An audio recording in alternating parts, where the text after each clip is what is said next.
In this episode, we talk to Paul Gizzi. Paul is a longtime listener and is heavily involved in the financial independence movement. Paul has some awesome advice on maintaining your home and on doing home improvement and repair. Welcome to the Handyman Pros Radio Show. Home improvement and maintenance tips from the pros. Thanks for listening to another edition of the Handyman Pros Radio Show, where our goal is to help save you time, money, and aggravation on your home maintenance and repair. This edition's entitled An Interview with Paul Gizzi. To help me explain, I'm here with my ever-cheerful co-host, nobody Johnny. Johnny, here's Johnny. The curtain opens up, and here he comes, swinging the golf club. That's right. Yep. So, Larry? John? Guess what I've been doing this week? I give up. What have you been doing? You know, it's kind of funny. I was getting ready to go to Florida, and I had a customer called me up and say, "Hey, we're in the Bahamas, and can you kind of, we've got a dog sitter coming over, and so if anything happens, could you come on over and fix whatever's going on?" I'm like, "Yeah, sure." They live in a really nice house, and I'm like, "Yeah, nothing's going to happen." Well, wouldn't you know it, I'm in the middle of getting on the car, and I get a call. And sure enough, it's them from the Bahamas saying that their smoke detectors are going off. Oh.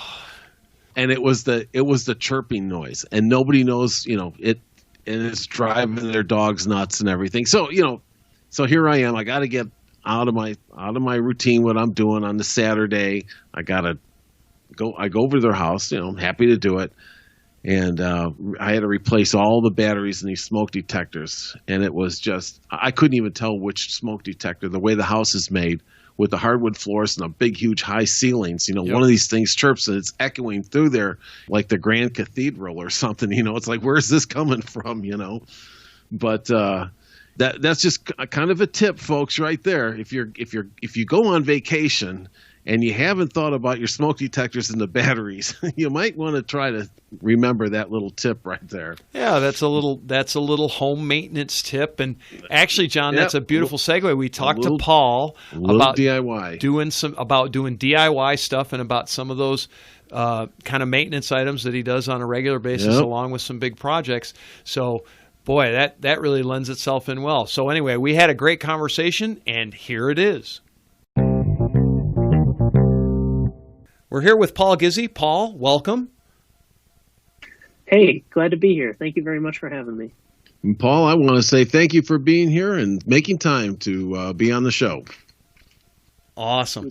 Well, Paul, can you give us some background on yourself? Tell us a little bit about who you are, where you live, and all that good kind of stuff. Sure. Yep. So my name's Paul Gizzi. I'm in the Metro Detroit area of Michigan. Lived here all my life, and I actually work in corporate. I work in finance, but do a lot of DIY activities myself. So I've got a young family. I've got 2 kids, ages 2 and 4, and we're just kind of taking things a day at a time and working through these various projects and renovations as they come up, since it's something that I really enjoy doing. Yeah, quite a divergence from the finance side, right? Absolutely. And most of this, Paul, I was just going to say, I'm sorry, just kind of just to reset just a bit. Most of your projects are all in your own home, right? Yep, my own home, my own vehicles, exactly, and kind of helping out in other places. I do some work at my mother-in-law's house and things like that. Ah, beautiful. Oh, he's one of those, John. He does work for his mother-in-law. No. This coming from the guy who just finished a big bathroom renovation for his mother-in-law. Anyway, be that as it may. Be that as it may. Well, Paul, I came to you from the financial independence movement, and I'm pretty heavily involved in the financial independence movement. And in the financial independence movement, I'm going to let you describe it. Can you give a broad overview of what the financial independence movement is and what some of the key tenets of it are? Absolutely, and that's how I came across your show as well, and that's a big part of my life and kind of how my family and I kind of live. So the financial independence movement is really focusing on how to come to a place financially where you're no longer dependent on a job for money, or you're basically how to live in a way where you're not paycheck to paycheck all the time. Kind of looking at your expenses and looking at your income and finding ways to use that gap between those two to invest and create income going forward. The idea here is that way, you can work till you're 65 if you love your job, or you don't. Maybe retire early, or maybe that means switching to a career that is maybe more fulfilling, or some different endeavor that you would prefer to do rather than your day job. And there are a few tenets of that, kind of ways to grow that gap. And some of that includes investing to get a good asset base to start getting returns from.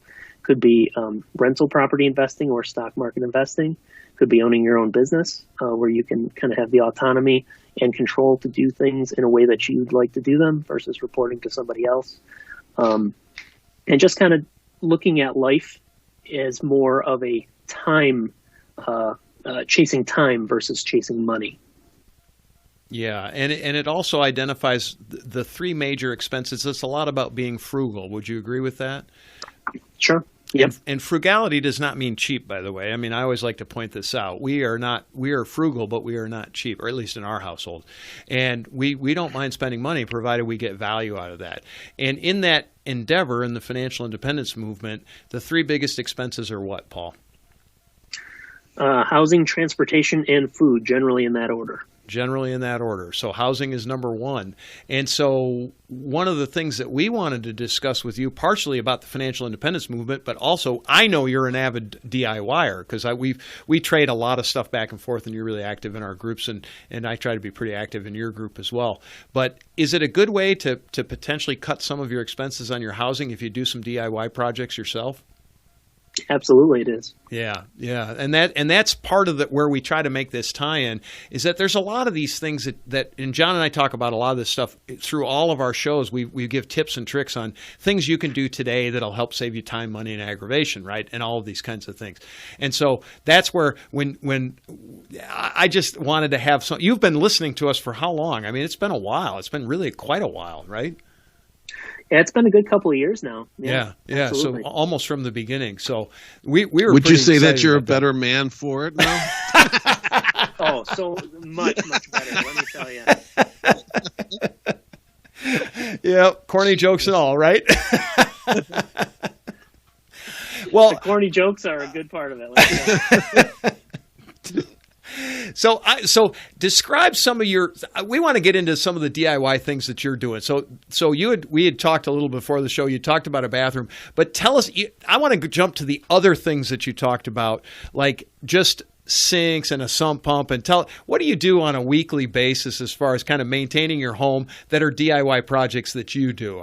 We're just curious. We kind of are. We'll get into your real home renovation project in a bit. Mm-hmm. Well, there's a couple different categories, I would say. The first category is maintenance. So changing the furnace filter and every month or every 2 months or whatever the cadence is that you stick by. And getting the septic tank, pumped every couple of years or whatever. So it's all that kind of stuff that you're doing consistently on more of a regular basis. And the other piece is fixing something that breaks. So the sump pump goes bad, swap that sump pump out, or doing something like I recently had my air conditioner quit just a couple of weeks ago here, and ended up tracing it back to the furnace fan not turning on because the breaker popped, and ended up being a bad breaker. So I was able to just replace that breaker and get the AC back up and running. So it's really just as things come up, what needs to be done to fix it, and can you do it right away? Or in the DIY world, of course, given that oftentimes you're working around family and life schedule, work schedule. Is that something that you can afford to wait till the weekend to do, or is there some way you can get it done before that if it's critical? Yeah. That's kind of interesting because I guess I never really thought about it that way, but I do. I've done that my whole life, where I've always been the fastest route to get anything done is myself, right? Because I'm here and I don't have to schedule somebody and I don't have to do any of that kind of thing. And if it's something I can do, and that air conditioner, that's fascinating. You traced it back to something that nobody would have thought about, right? Like, I mean, it's not the kind of thing that's not really self-evident. And you used a very logical way to trace that back to find out it was the fan, not the actual air conditioner. I'm assuming that's what it was, right? Right. Yeah, no, exactly right. And I think that's part of it as well. Is as a DIY person, I don't have HVAC experience or anything like that, where now I know what that checklist is on all jobs. Some things I've done enough to kind of know where to start, but a lot of it is just looking up YouTube, looking at talking to people, calling people, and tracing that back and just kind of following that logical process. Once you kind of figure out what that process might look like. Mm-hmm. And you build confidence, right? After a while, you do a couple of things and then you're like, yeah, I can get that done. That's exactly right. Everything builds a new piece of confidence. And I look at everything as a stepping stone. So when you kind of learn how to fix this, now you take on a job that includes that. That's the easy part. When you kind of build up into more complex things. Yeah. And that's what I think, all the folks out there that listen to this show, we try to, Larry and I like to, talk about the things that we've done and, even the mistakes that we make because you learn from your mistakes, and I'll be the first one to tell you, I don't know a whole bunch about, all this, but you start to build, a lot of knowledge, just doing it. And then you get a lot of confidence that goes along with it. So everybody out there that's listening, as DIY, you kind of got to stick with it a little bit. And then pretty soon it's like, it's like second nature, you just get going. Right. So I do have one question. So you live in the Metro Detroit area. If you don't mind, how old is your home? Because I know there's some really old homes, really, really old homes up there, like really old. And then there's some that aren't quite so old. So approximately how old is your home? My home is about close to 50 years old. Okay, so they're not hugely old then. So no, nothing like horsehair plaster or anything like that. So okay, cool. That just gives us a point of reference because John and I both. So John grew up in Chicago and I grew up outside Rochester, New York. So I mean, I worked on house. The house I grew up in was built in 1812 and it was pegged together. So it was a bit of a different kind of construction technique than what your house at 50 years old is. But even at 50 years old, that's different than how things are built today. So it sort of gives us a little bit of basis just for some things. So tell us about your bathroom project because I like this bathroom project and I want to dive into it. You did we think about a 5x8 bathroom that you redid, and you started that when? And give me some details. Yes, that's right. I renovated about a 5x8 bathroom. It's a full bathroom with a tub and a sink and a 46-inch vanity. And I had started that about a year after we moved into this house. That was an original 70s bathroom, textbook 70s bathroom with seashells in the sink and Oh yeah, the green tub. Oh yeah. Yeah, nice. All that good stuff. Lovely. Yeah. So I thought I've never done anything like that. I've done basic plumbing repairs, done basic drywall repairs, and as I said, everything is kind of just a stepping stone to give you the confidence to tackle something bigger. So certainly never have done tile work or anything like that. So that was a matter of learning as I went. It took me 2 years because, life gets in the way, and I had a baby during that time and all kind of other stuff happening. But we were able to get it done because it was an extra bathroom. Kind of started out with even demolition. I didn't realize that there'd be a 1-inch mortar bed or a, that wire mesh that's nailed to the wall. And that was just way more than I expected already. But, just one thing at a time, buying some tools as I needed them. That's the reason I got a laser level, which I know you guys recommend a lot. And it's a good opportunity to add it to the toolbox and tile saw and some of these other things. So, I ended up doing that. My total cost was about $2,500 for all the materials, about another $500 in tools, but I don't look at that as cost of the job because I've already used a lot of them since then. And we got a bathroom that turned out good, and we've been using about a year now. So well, that's fantastic. So did you get any estimates on having that done? I'm just curious what a bath. I mean, we have an idea what a bathroom like that would cost here in Atlanta if you hired somebody. Did you get any quotes on that? I did not get any quotes because the intent of this project the entire time was to be on a budget. So I was not going to do it unless I was doing it myself. But I do know some folks who have had similar bathrooms done within the recent time frame here, and I want to say they were between $8,000 and $10,000 for the most part. Yeah.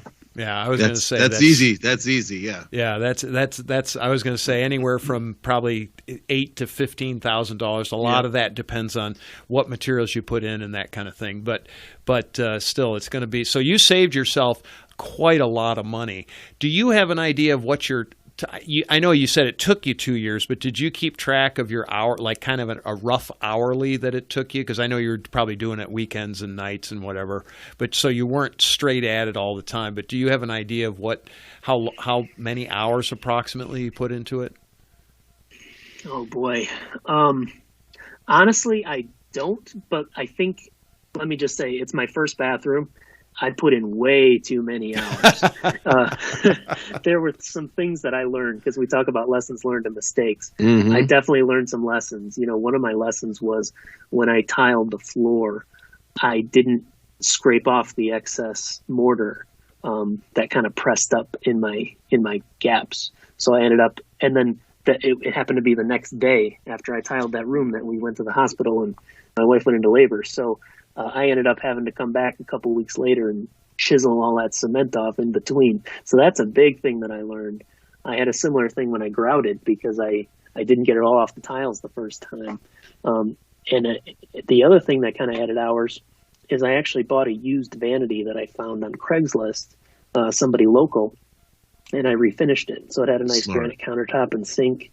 And I took some of that oil-based stain and you know, put new life into it. So, you know, in that particular one, just that 46-inch vanity with all of that, I was in it for about $500. And, you know, I know something comparable when I priced them out was like $1,200 to $1,500. Yeah. And refinishing stuff always I mean, to do it really right, it takes a long time. It really does. Mm-hmm. It's very time intensive. You know, you heard the show on the HTV. Don't believe what they tell you on HGTV. Oh, you can do this in a weekend. No, not really. You know, not really. I mean, you know, just depends. Yeah, ask Larry about painting cabinets. Uh-oh. I'll just tell a quick story. So I had a this is in a rental, and they had really nice solid wood, good cabinets. You know, man, I must have put more than a week of, like, you know, between total time. Now that includes dry time, but still, it took me more than a week to get the cabinets painted. I was like, man, forget it. This isn't worth, for me in this particular instance. It wasn't worth it. I could have bought the cabinet. I think I bought the cabinets for, I don't know, $110 a piece or something, and I could have bought them pre-finished for $200. And I was, you know, I can paint, you know, blah blah blah. Yeah, not a week's worth of time was not worth the extra money in that case. So a little different when you're taking a vintage thing like you're talking about, where it's actually got some character and you can reuse it. These were just standard, you know, plywood boxes they were plywood, by the way. They were real plywood boxes, not particle board. But anyway, be that as it may, yeah, it just took me a while. Wow. It took me a lot longer than I thought. A lot longer. So cool. So yeah, so you saved yourself a substantial amount of money, and I'm assuming because you're a FI guy, you probably invested that difference. At least I would absolutely hope. That's right. Went straight into VTSAX. There you go. That's exactly right, Larry. So, yeah. So you got that moving. I'm trying to think where to go with this. Have you done any other really kind of unique jobs or kind of crazy jobs? Has there been anything that's been, you know, notable of the kind of jobs that you've done that maybe you wouldn't have done otherwise than just trying? Well, I built a shed last summer, and in my backyard, I listened to a couple of your episodes on sheds, and I think I've reached the same conclusion that I should have bought it. But what I'll say about that is I learned so much about that because I've never built anything structural. Okay. I've built things, but I've never built a structure. And in this particular case, I went from pouring the concrete, digging the footings, pouring the concrete with the help of a couple friends, and building the structure, putting the steel roof on, and everything. So I learned a lot, but I don't know how much money I really saved, to be honest with you. I definitely saved. Let me put it this way: I over-engineered it, but I think if I maybe would have bought something for the same price, it wouldn't have had 16 on center studs or any pressure treated wood or anything like that. Yeah, it's hard. It's hard. Different manufacturers do different things, but the education side is something that can you put a price on it? I really don't know. Because really good education, as you know, is very, very expensive. But the on-the-job education, the auxiliary things that you've learned by doing that are things that will carry with you for the rest of your life. I mean, you literally now know how to frame up a building, how to pour concrete. Did you set anchors in the concrete when you did it to tie it down, or did you do it from the top down? I went top down. I ended up using Tapcon. Yep. Yeah. So, but you learned about that. Did you reinforce the concrete, or did you just pour a slab? No, I reinforced it. I had the local code around here is a 2-foot rat wall, so I used a trencher to dig that out, and I reinforced it with that rebar, those sheets of mesh. Yep. And so I used that. Yep. So how big was it? The square foot? The dimensions of the base. This was 10 by 12. Mm-hmm. Okay, so good size. I wouldn't call that small. I wouldn't call that small. So you learned how to reinforce concrete, the whole deal. And it's not, none. Is any of it really difficult, Paul? It's not really difficult, but it is that learning process, right? So you now know what you need to do, and you could do it again. By the way, he's not available, folks. If you live in the Detroit area, he is not available unless he says he wants to be. But anyway. Available to pour concrete. Mixed on site. I actually want to know your friends that came over to help you with the concrete because well, next time if you pour a bigger slab, just call up the concrete mixing truck and let them come out and just back it up, boys, and spill it over there. That's actually what we did, except the truck had to stay at the street, and the shed's at the back of the property, about 200 feet back. Oh. So I rented one of those buggies. Those kind there of you go. Buggy. Yep, buggy. Yep. Took about 14 runs from the street back to the shed, and my friends were over there screeting it, and it was great. That's actually smart. That's a lot smarter. Yeah, that's a better way of doing it than mixing up bag by bag, because it's just oh my god. Something that's I know we all have. It's just, man, it's easier just to get the truck. and most people, some of the smaller trucks mix they'll actually custom mix the cement in the truck before they pour it. I don't know if you guys know that, but there are trucks that do that. Instead of just a certain cement in there, it'll actually they actually can customize it. So it's an interesting thing, but it does become cheaper, I guess, in the long run. How much time do you want to spend and break your back on stuff like that? Very, very backbreaking work. Yeah. Right. Exactly. But you learned a lot. But once again, you learned all about this, and you learned enough now to not do it. You're right about that. It was not fun, but that's the other thing is being a DIYer. I don't build sheds every day, so I was going the bag route until I calculated that it was going to take a couple of 100 bags. Yep. It was 100 degrees outside in July. Nope. That's it. So it ended up being I used 5 yards from the truck. It just made a lot more sense that way when you kind of sit down and really look at it. And when you say that now I know enough not to do it anymore, but I also understand how it works. And that's the other piece of that is now when I understand how something works, it's easier to diagnose it if there's a problem. Exactly. Or exactly. And what needs to be done to fix something. And it helps in your planning for the next one too, because now you've walked through all of these steps, and you have it from basically that's a ground out build, right? So you understand, you have the basis for how your house was built now. I mean, the basis for it, right? The differences are not that significant, not really. And that's what I was going to say. Now you can become a better inspector of your own place.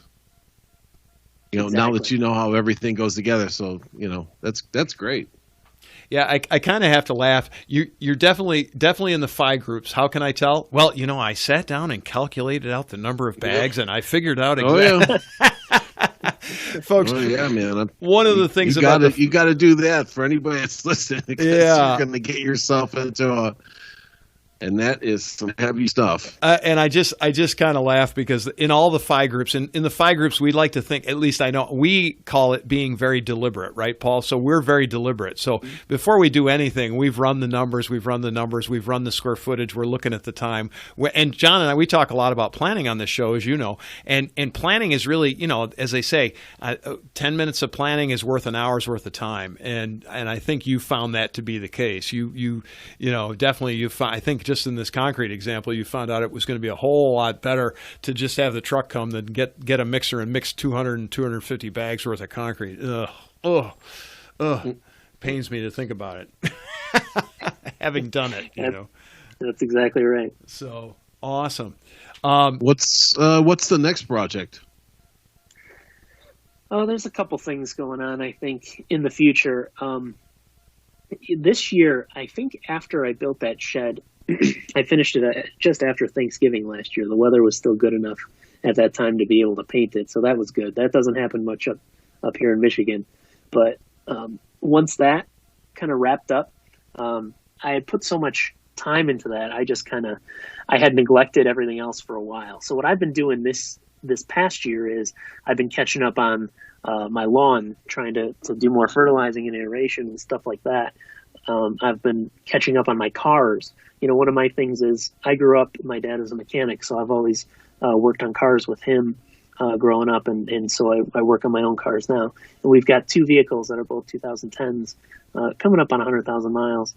So it's always doing the maintenances on those and fixing some stuff. And I do have a list of things to do on those vehicles when you think about doing some tune-up stuff like spark plugs. And I got one with a thermostat that needs replacing, and just found the other day needs a ball joint on the front. So, we talk about home, for me, auto is a big part of that as well. Oh, yeah.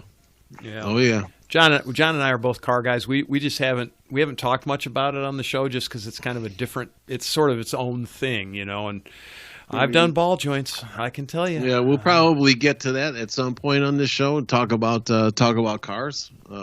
Yeah. We can talk about airplanes too. There's not much difference. It's an automotive vehicle. Well, there's a little bit. But, yeah. But get your wallet out. Yeah.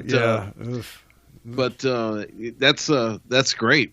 So you're kind of mechanically, inclined, and that's probably most of the DIY folks out there like to tinker and do all kinds of things. The next thing you know, you're starting on a big project.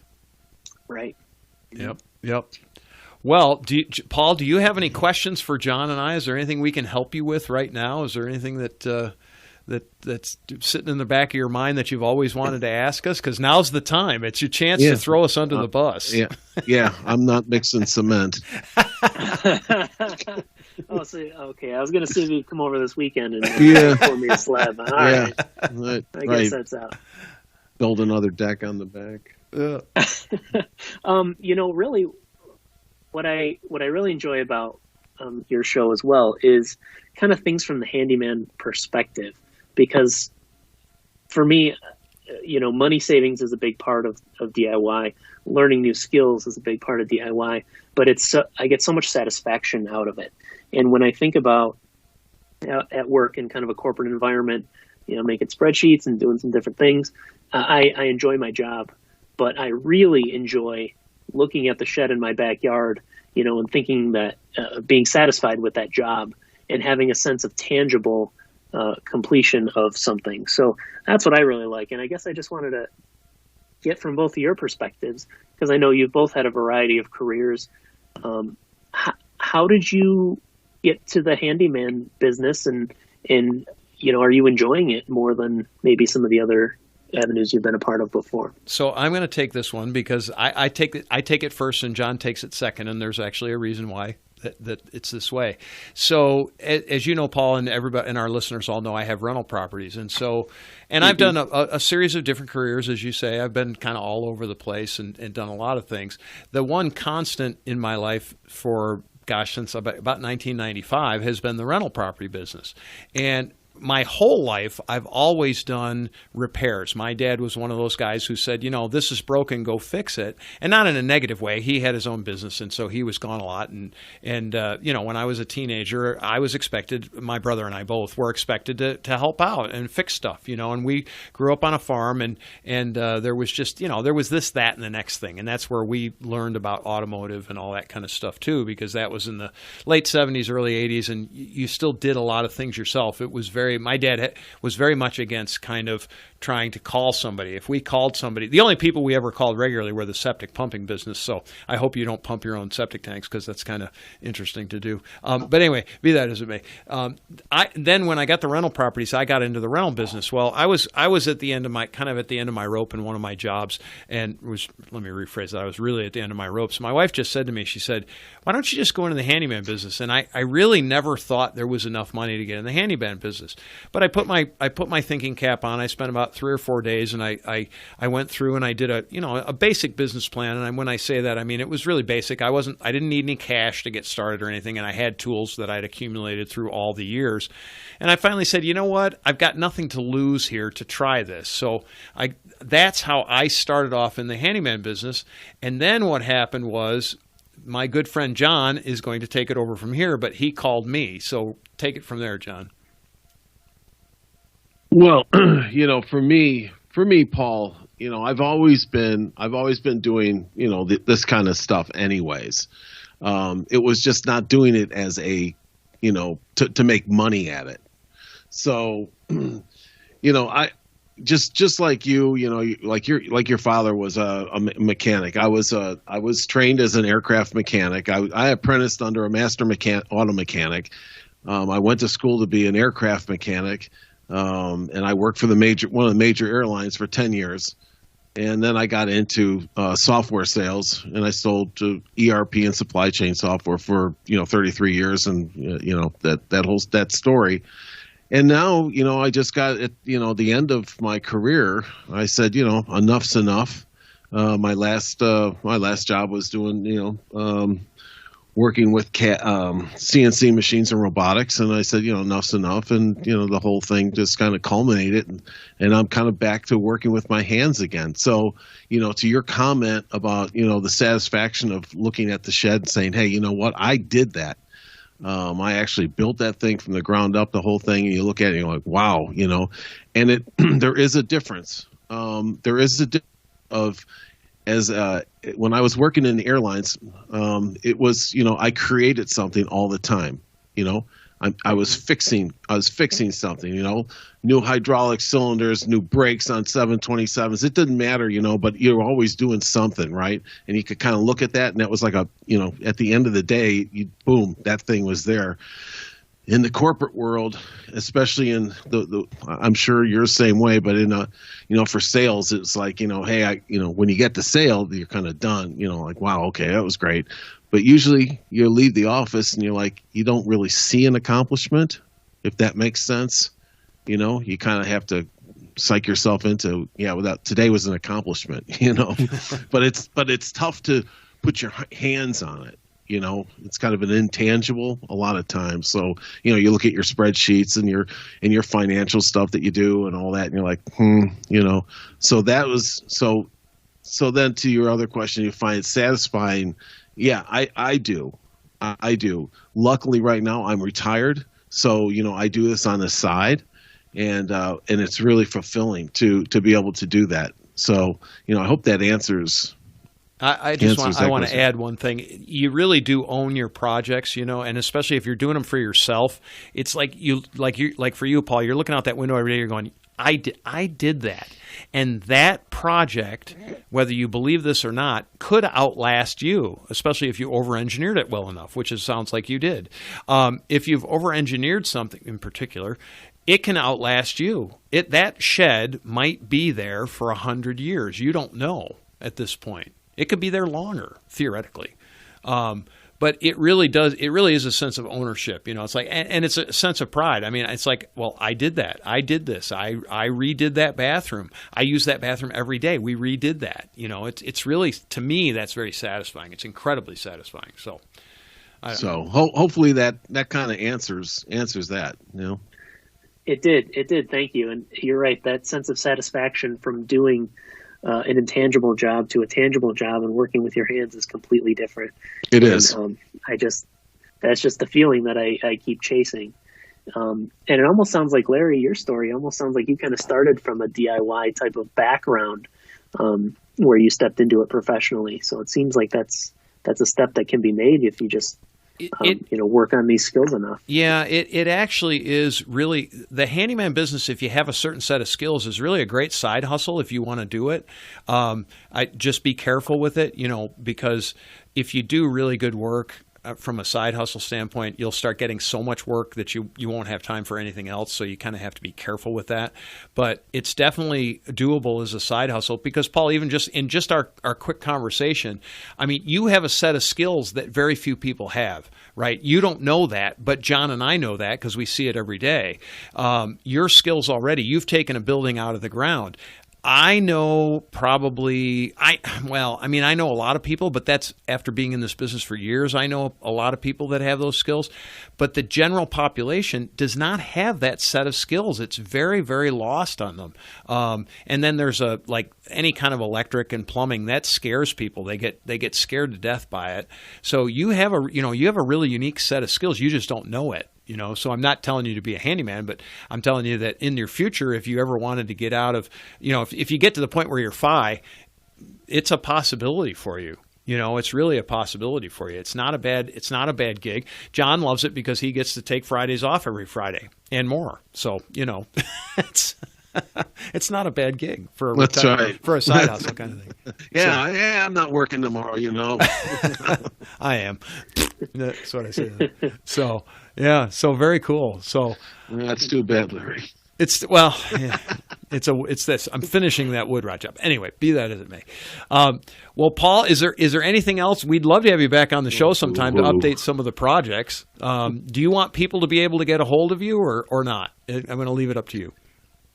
Sure, absolutely. If anybody's got any questions or would just like to connect, you can find me on Facebook in the Choose FI DIY group. That's kind of the group that I moderate. That's part of the Choose FI, CHOOSEFI -DIY. That's part of the financial independence community that Larry, you were talking about, as well as I'm active in the Handyman Pros radio group, radio show group, because I really enjoy interacting with the both of you and the other listeners that provide some good content there. So absolutely, if you see me there, feel free to message and we can connect. Awesome. Well, we'd like to thank you for being on the show. John, any last parting words, John? No. I echo that sentiment. Thanks for being on the show, Paul. I really I enjoyed it. Same here. Thank you very much for having me. I'd love to come back, but really appreciate all the content that you guys are putting out. And you've added a lot of value to my life, that's for sure, in terms of the things that I'm able to do and get some good advice on. All right, John. Well, what are some of the key takeaways from our conversation with Paul? Yeah, I really, once again, we've had a lot of great guests on, and I enjoy talking with everybody, and Paul is no exception. I really enjoyed that conversation before the show and during the show. What I'm walking away with, and Paul, I thought for a lot of our listeners out there, the two communities of being, melding together, of the financial independence community and the DIY community, they go hand in hand. And I thought that Paul did a great job of describing, just what is, and I'm glad that you asked him, to describe the financial independence movement. and he did a great job of that. And I thought it was very clear, concise, easy to understand, and I hope everybody takes that to heart. And if you haven't dove into this type of a movement, if you haven't gone into this, to do it. So I'll leave it at that on that side of things. On the other side is that I thought his progress of doing all the DIY things that he's been doing in his house, especially when he's talking about the shed that he built, he's gained an enormous amount of confidence. And folks, it doesn't take a whole lot of time when you're doing, to gain confidence when you're doing these type of projects. I mean, you're going to feel like, boy, if I can do that, I can do just about anything, Would you agree with that, Larry? I mean, you've been there. Yeah, I do, and I really liked his can-do attitude. He basically said, I'm just going to take this on, and he's like, I'm gonna utilize my resources. I'm going to learn, and he said YouTube and all the stuff, the radio show, and all of the things some of the resources that he had available to him to go out and do these projects. I was particularly impressed with. This is a FI thing, but planning is everything. So he laid out a good plan all the way around on all of those projects. And they didn't go exactly to plan, as no job ever goes exactly to plan. But he had a good working understanding of what he was facing. And now he's gained, because John, to your point, he's got confidence and he's got experience now. The next projects are going to get easier and easier and easier, because it's like steps. They build on each other. And he's moving up. And I mean, it literally, we could tell in this you can tell in this conversation that we had with Paul, you can tell that he's moving forward. He really is very confident, and he's on the path to where he's going to take on. I don't know what his next big project's going to be, but it could be whatever he wants. And that was exciting. So yeah, exactly. And once again, it's the whole. It's another thing about these bigger projects that get a lot of people. And that's one of the hurdles that you have to overcome. And I think if you have if you have a methodology in place to take on these bigger projects, because they can be quite intimidating when you think about it. But from your point, Larry, is that the planning, and the planning encompasses the financial side of things, the material side of things, the supply chain, the delivery type of things, and then the labor type of thing, right? That you have to plan for. And I think we should, we'll probably talk about this at some time, how to put these type of plans together. But if you have that together, you're going to feel a whole lot better about eating this elephant at one piece at a time, so to speak.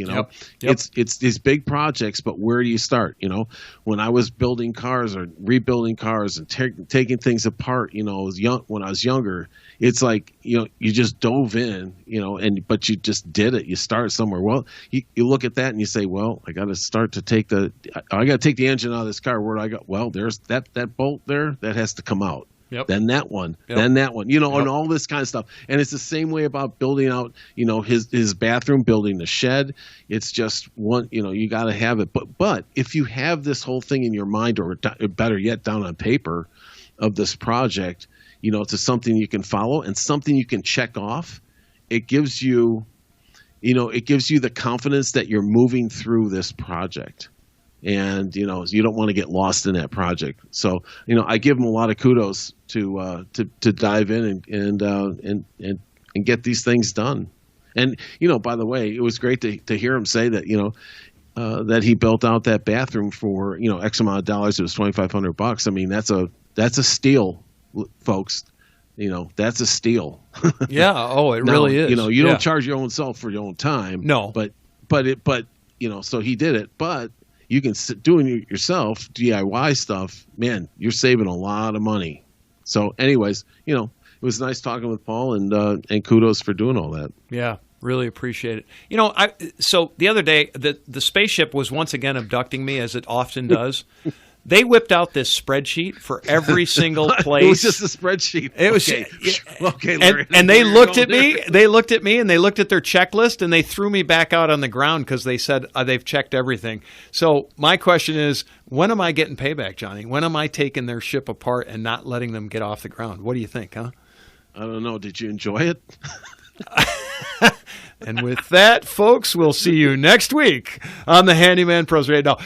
Folks, if you have any questions, comments, or concerns, if you would like to be on this show and you're one of our listeners like Paul is, we would actually I think this starts a new place for us where we have a different kind of set of guests, because I found this to be a fascinating perspective. Yeah, it's a different perspective. So if you would like to be on the show, send us an email, questions@handymanprosradioshow.com, questions, or if you have any questions or whatever. But yeah, I really think it's time to maybe ask some of our people to be on. We are on Facebook. Join our Facebook. Join our Facebook group at Handyman Pros and join in the conversation there. Paul puts some stuff out every once in a while. He's also the head of the Choose FI DIY group, so that's a really good one. There's lots of great questions that come out of there. I follow that one quite a lot myself. So anyway, we're also on Twitter at Handyman Radios. Anyway, if you want to get a hold of us, please do, and we will see you next week on the Handyman Pros Radio Show.